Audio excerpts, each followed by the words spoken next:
Trespassing Allowed, John Schrader here. Hope we're all having a good morning this morning. It's kind of funny. I was in shorts 2 days ago when they said that, hey, it's supposed to snow on Thursday. Sure enough, I'm out walking around, planning my day, hitting some balls, and here comes the flurries. So they were right. So you want to be your own boss someday. Are you your boss now? And you want to know how you can maybe improve. You know, I studied a number of books in school, took a couple business courses, and it was very interesting how I was always amazed at what they thought was the most important part of owning your own business. Was it the right product? Did you have the right marketing? What was it that was going to make your business successful? Remember, you're going to hear me say something that, in my opinion, success isn't always a number.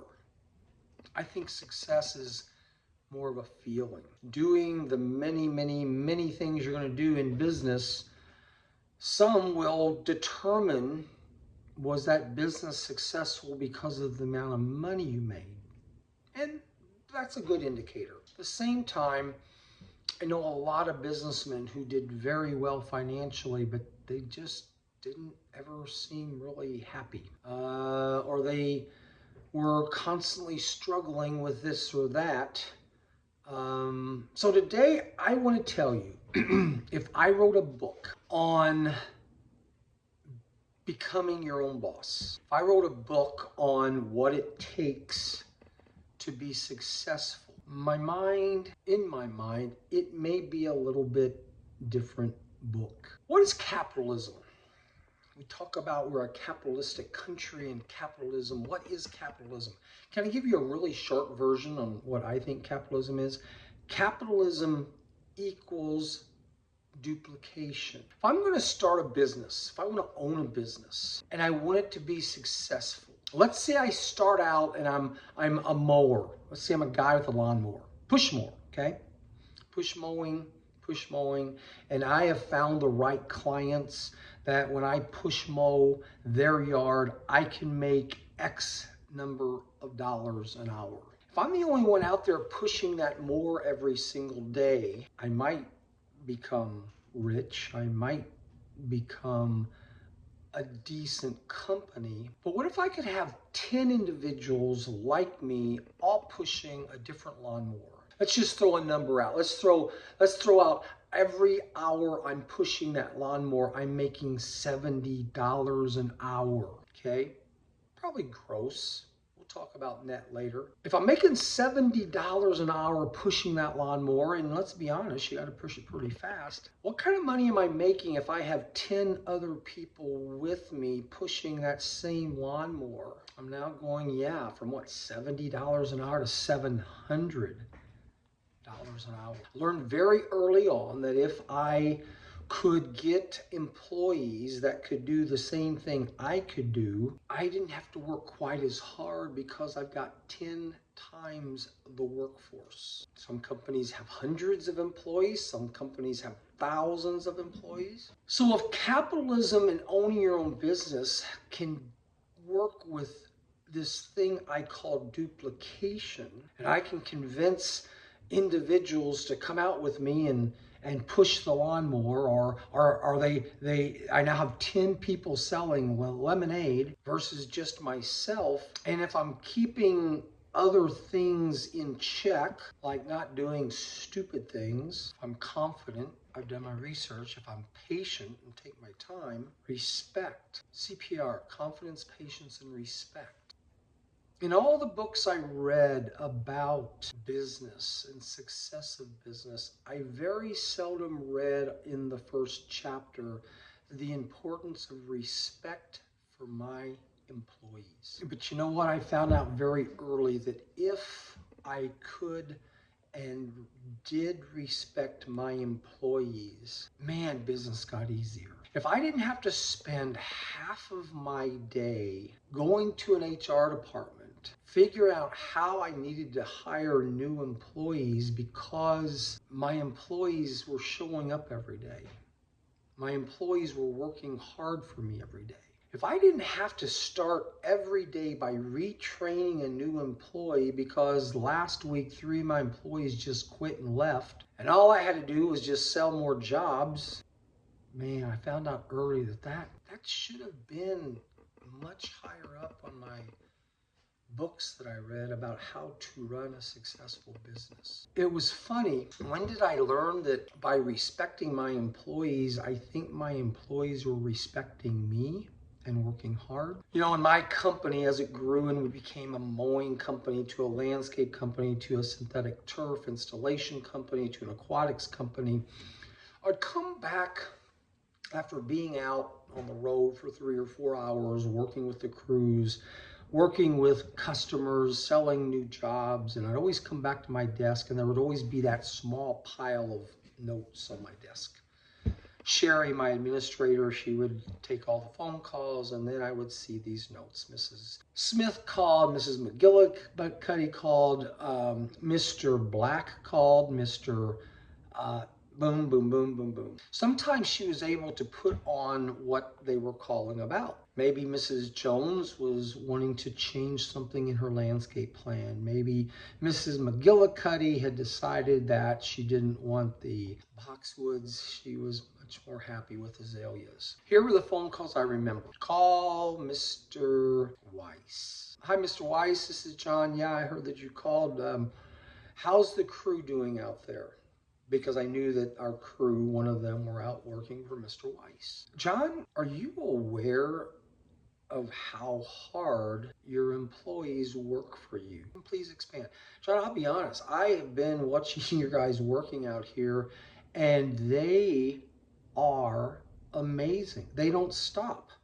They just keep working and working and working. And John, I'll be honest, this landscaping stuff, it doesn't look easy. So here's a little here's a little side note on once I realized what it took to be a good landscaper, the time you had to spend actually lifting up 85-pound blocks to do a block wall, what it took to push a 300 or 400-pound wheelbarrow up a hill. Because of my background in wrestling, West Sider, modern day, Wrights High School, if I could find wrestlers to be my landscapers, I was in a pretty good spot. I was able to find individuals that, you know what, they not only liked working a 10 or 12-hour day, pushing themselves to exhaustion, they would then, after the end of the day, they'd go work out somewhere. So why you hear me talk a lot about wrestling and wrestlers was not just the fact that I did wrestle, but I was able to coach wrestling, and then eventually wrestlers just kind of followed me. But these phone calls I would get, the best phone calls I can remember were the ones where these people literally called me to tell me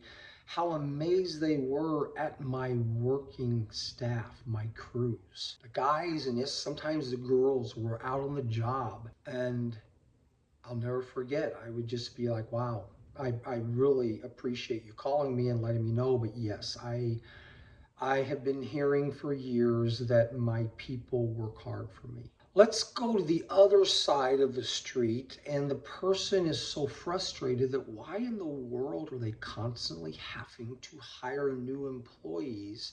Because this good employee that they had for 4 or 5 weeks that they had all kinds of faith in, they just up and left one day. When we would talk as business owners to each other, John, why is it that people just don't want to work anymore?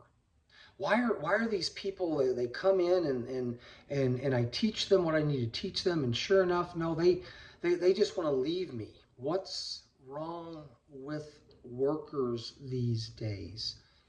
And this was back in the 80s and the 90s, the early 2000s. Bill, is it possible it may not be the workers? Is it possible that these people who are working for you that are putting food on your table? Wait, what do you mean they're putting food? No, see, honestly, as an employer, you're going home every night and you are eating with your family, and can you think for a moment and realize that it's not because of what you did in your day? You didn't necessarily make all the money that day. Yeah, you created the business, you built the business, and we'll have a long conversation someday on what it takes to be successful in business. Gosh, I remember the big quote, I think it was President Obama, that you didn't make this money. I'm not going to get political, but my point to Bill, the employer, was if you're spending so much time each week trying to find new employees to replace the employees that you had, and you can't figure out why they're leaving you, maybe you need to look in the mirror and wonder, could it be me? CPR, respect, a big part of that is the importance of the respect that you have for the people that work for you. Doesn't matter if I started the company. It doesn't matter if I financed the company.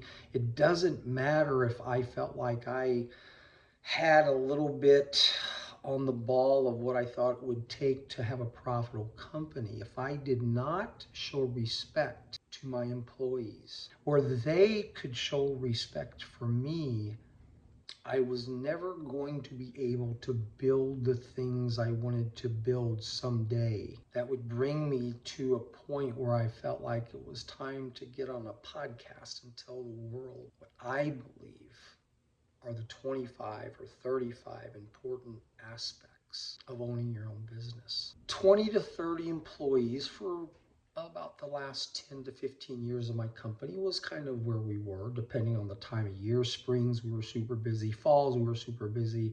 Winters, we slowed down a bit. But I learned very early, if I could train 10 or 12 employees, spend some time with them, make them feel important.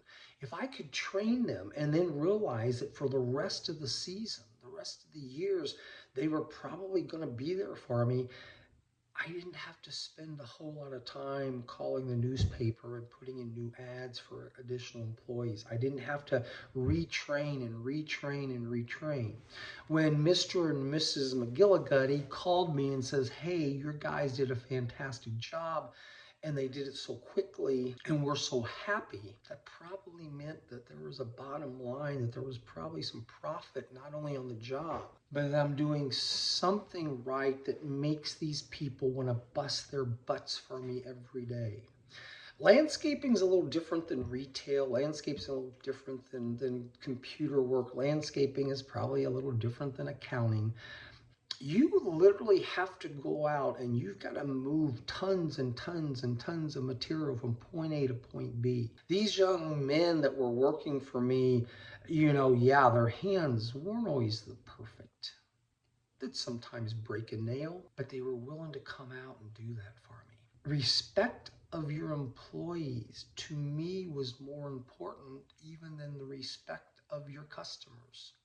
But John, your customers are the ones paying the bills. Yeah, they are. But can I be honest? I got the customer for a week or 2 weeks or 3 days. Customer is not what is going to make John successful. Respecting your employees, in my opinion, needs to be chapter 1, page 1, paragraph 1 of any business owner who wants to go out there and try to build the world.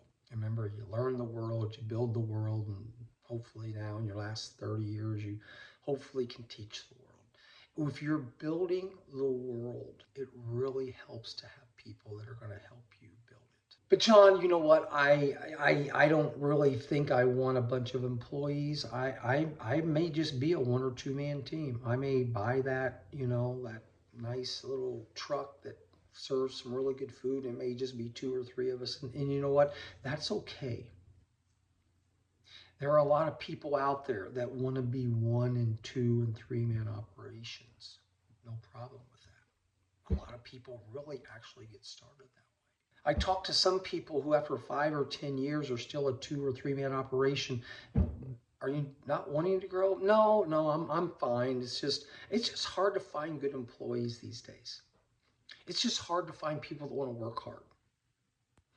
Maybe. I'm going to give you the benefit of the doubt and say maybe you've tried to grow your business.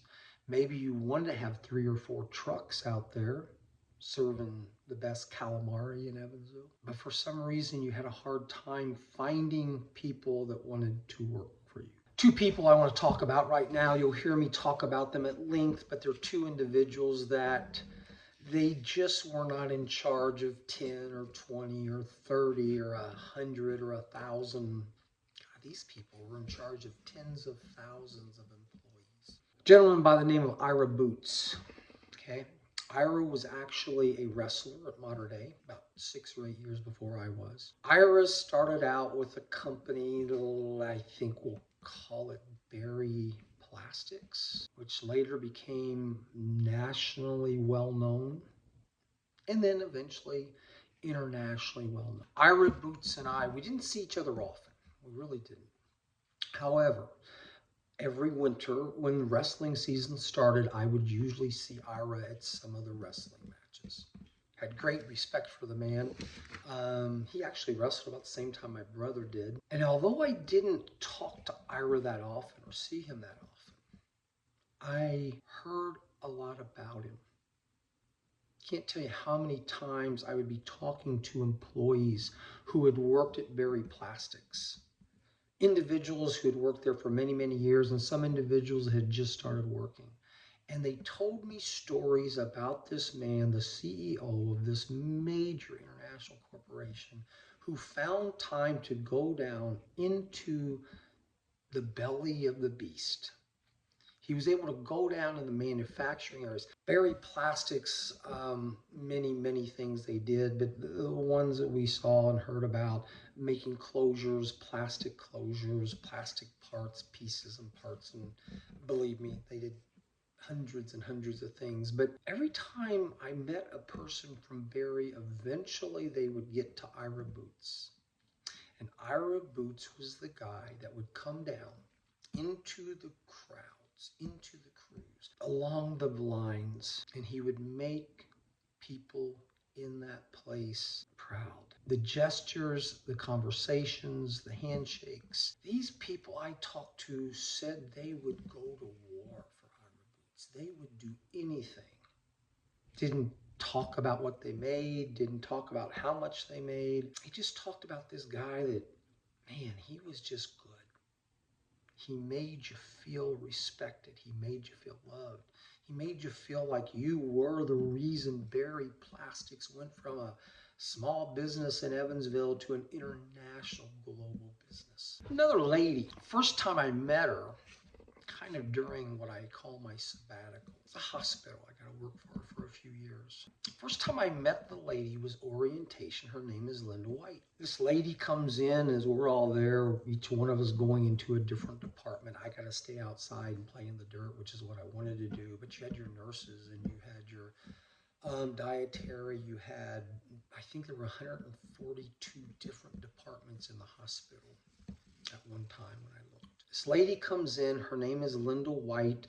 I think, if I'm not mistaken, she started out maybe in accounting, just kind of a lady that was there a number of years, and then slowly but surely, and sometimes very quickly, she kept rising and rising and rising, and she became the manager and then upper management. And eventually, she kind of ran the show. The day I met her for the first time, she just comes in and talks very briefly about this thing called caring and compassion. We as a hospital, we want caring compassion. It was our mantra, it was our business statement. For some, they saw that as caring and compassion to our patients, to our visitors. Caring compassion, if we're going to be a good hospital, we need to be caring and compassionate to the people we're helping. I saw a different light in her eye.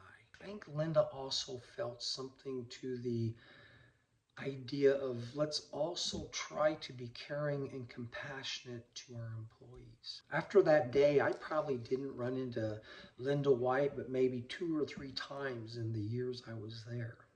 I didn't have to. I didn't have to see it firsthand. I didn't have to have Linda come up and tell me the importance of respect. The people that work there. I can't tell you how many employees, every different department. When I would bring up Linda White, their smile would come to their face.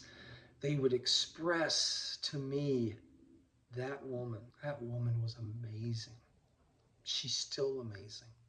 Linda White was so good at what she did. She created a morale so miraculous that when different parts of our conglomerate of hospitals, we had Deaconess, second largest in the state of Indiana, number 2 hospital every year. When things were bad at another building, they'd send Linda, long-term, short-term. I didn't have to have conversations with Linda White to realize how important the respect of employees were to her. People came to me and told me how wonderful. My one coworker would talk about on freezing cold, frozen days, the snow was on the ground. They're out there pushing with shovels, sometimes by hand, to clear out the sidewalks, right? So the hospital could allow their patients to come through. And he talked about this lady that should have been so busy somewhere else, dealing with the upper management, dealing with the board of directors, but no. Linda White was the lady out there that was bringing the hot chocolate, bringing the food, thanking these guys, freezing their butts off. CEO of the hospital, out there in the cold, making sure these people know how much she cared for them. Just 2 examples of people I have met and heard about from their employees who would do anything in the world for them because they, one way or another, would do anything in the world for them. So you want to be your own boss. You want to start your own business. You've got a business and for some reason you're struggling with it because you just can't find good help. Maybe it's not the help that needs help. If you can say at the end of your career that some of your best employees were the smart ones who realized that, my Lord, if John Schrader can go out and plant some trees and make some money and build this thing and that thing and this thing, and my gosh, John, can I do the same thing? Absolutely, you can. I had great employees, but the ones I was most proud of, and I say this over and over, were the ones that were smart enough to realize, hey, if John Schrader can do it, why can't I do it? And if I was able to take that person under my wing and say, how can I help you start your own business? Oh my gosh, my friends who are business owners, but John, they're going to become your competition. Okay, that's fine.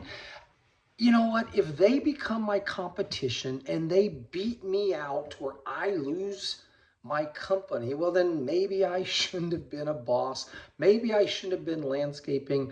Maybe. No, I think John was supposed to be a teacher. And what better way to teach my employees that ultimately you can be your own boss? If you're helping me feed my family, I need to somehow turn this around and help you feed your family. And if you can be the boss that can go out and do exactly what we were doing or find your own lemonade stand somewhere else, by God, that was my job. I wanted to help you do that. Those employees that learned that they could do their own business because John Schrader could do his own business. And John Schrader was the kind of person who was like, hey, let me see how I can help you. Those were the employees that I really and truly respected. The other ones I had great admiration for. We tried to do fun things as well as work. We took some fishing trips. We had the parties. Time and time again, when I look at successful businesses, no matter what they are, I like to somehow find out, what was it about the owners of the company? How did they show respect to their employees? An employee who does not respect his owner, an employee who does not respect his manager, is not going to do the best they can. Those phone calls I got, and they weren't every day, but those phone calls I got from those customers who would tell me how amazing my employees were, were the phone calls that told me that I must be doing something right. And it didn't matter if it was a company of 10 or 20 or 10 or 20,000 or maybe 150 to 200,000.